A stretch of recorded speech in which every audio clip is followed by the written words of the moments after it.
Bonjour, bonjour tout le monde. Aujourd'hui, j'avais envie de vous parler d'un livre que j'ai acheté et lu au printemps dernier et qui, à mon avis, est très intéressant. Donc, ce livre, c'est La beauté du seuil, esthétique japonaise de la limite. Et en fait, c'est un livre vraiment précis au niveau architectural. Moi, ça m'intéresse parce que j'ai fait des études d'histoire de l'art et aussi d'architecture.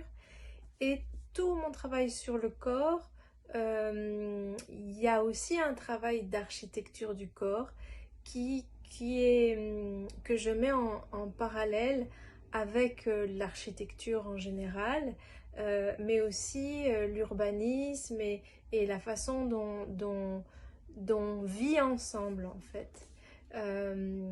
Et en fait, ce livre est très intéressant à mon avis parce qu'il parle de seuil, de limite. Alors je vais vous lire juste une partie en fait de la quatrième de couverture.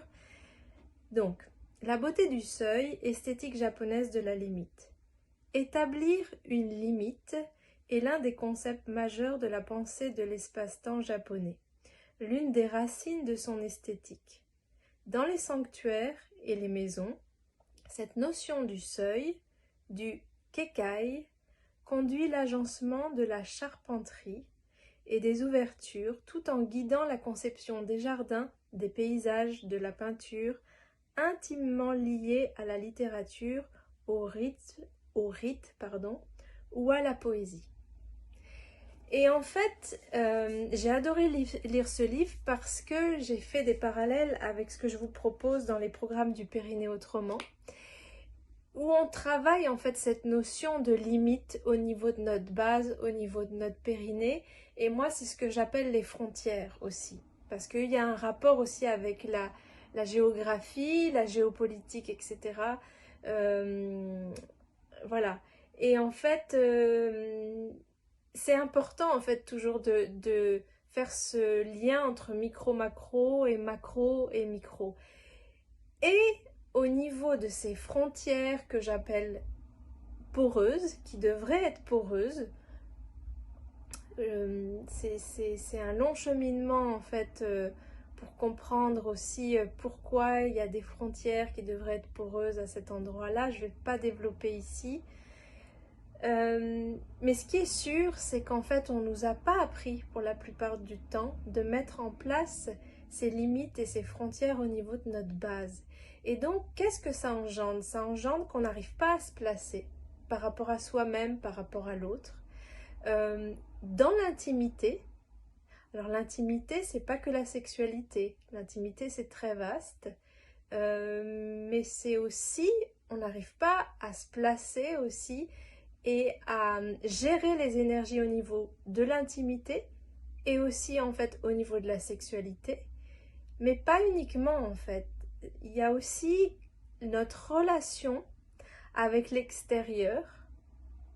L'extérieur, je parle pas forcément des autres, où en fait on se fait manger quelquefois par des énergies extérieures ou alors c'est le contraire.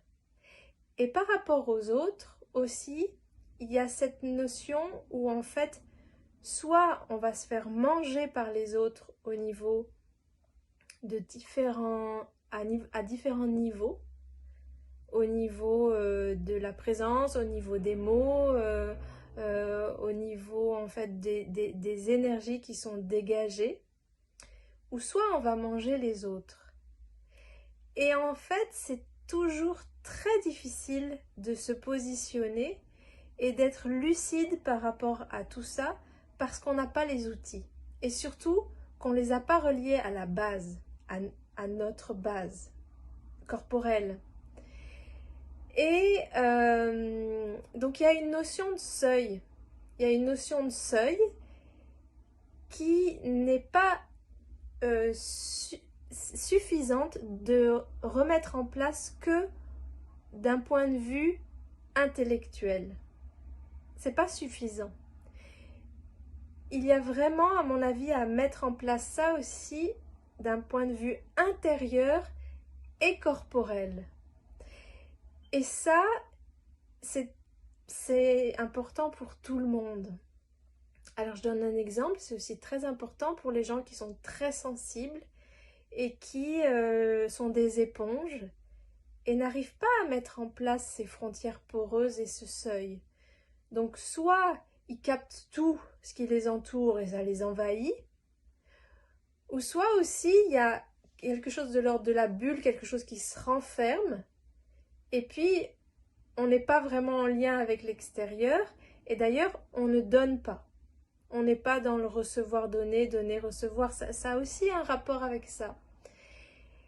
Et tout ça, tout ce que je raconte, mais je pourrais en donner encore d'autres exemples, ça a un rapport avec l'architecture du corps. Et donc avec les fondations de cette architecture du corps et donc avec le périnée. En tout cas, moi, je le travaille comme ça. Et c'est tout ce qu'on voit dans les programmes du périnée autrement. Et c'est un chemin pour mettre en place ces seuils, ces limites, ces frontières poreuses. Je dis bien poreuses parce que si elles ne sont pas poreuses, on n'a pas d'interaction avec les autres. C'est tout un chemin, c'est un chemin passionnant. Et c'est pierre après pierre que tout ça peut se remettre en place. Donc voilà, j'avais envie de vous parler de ce livre, si l'architecture vous intéresse. En tout cas, moi, il m'a bien inspirée pour continuer à œuvrer dans ce sens, en tout cas dans mon domaine, par rapport au corps, par rapport à la danse, par rapport au périnée, par rapport à la santé, au bien-être, etc., etc. Je vous remercie de votre présence, de votre écoute et je vous dis à très vite. Et j'ai pas donné l'auteur, pardon, c'est Ito Teiji. Je sais pas si je le prononce bien. Voilà. À bientôt.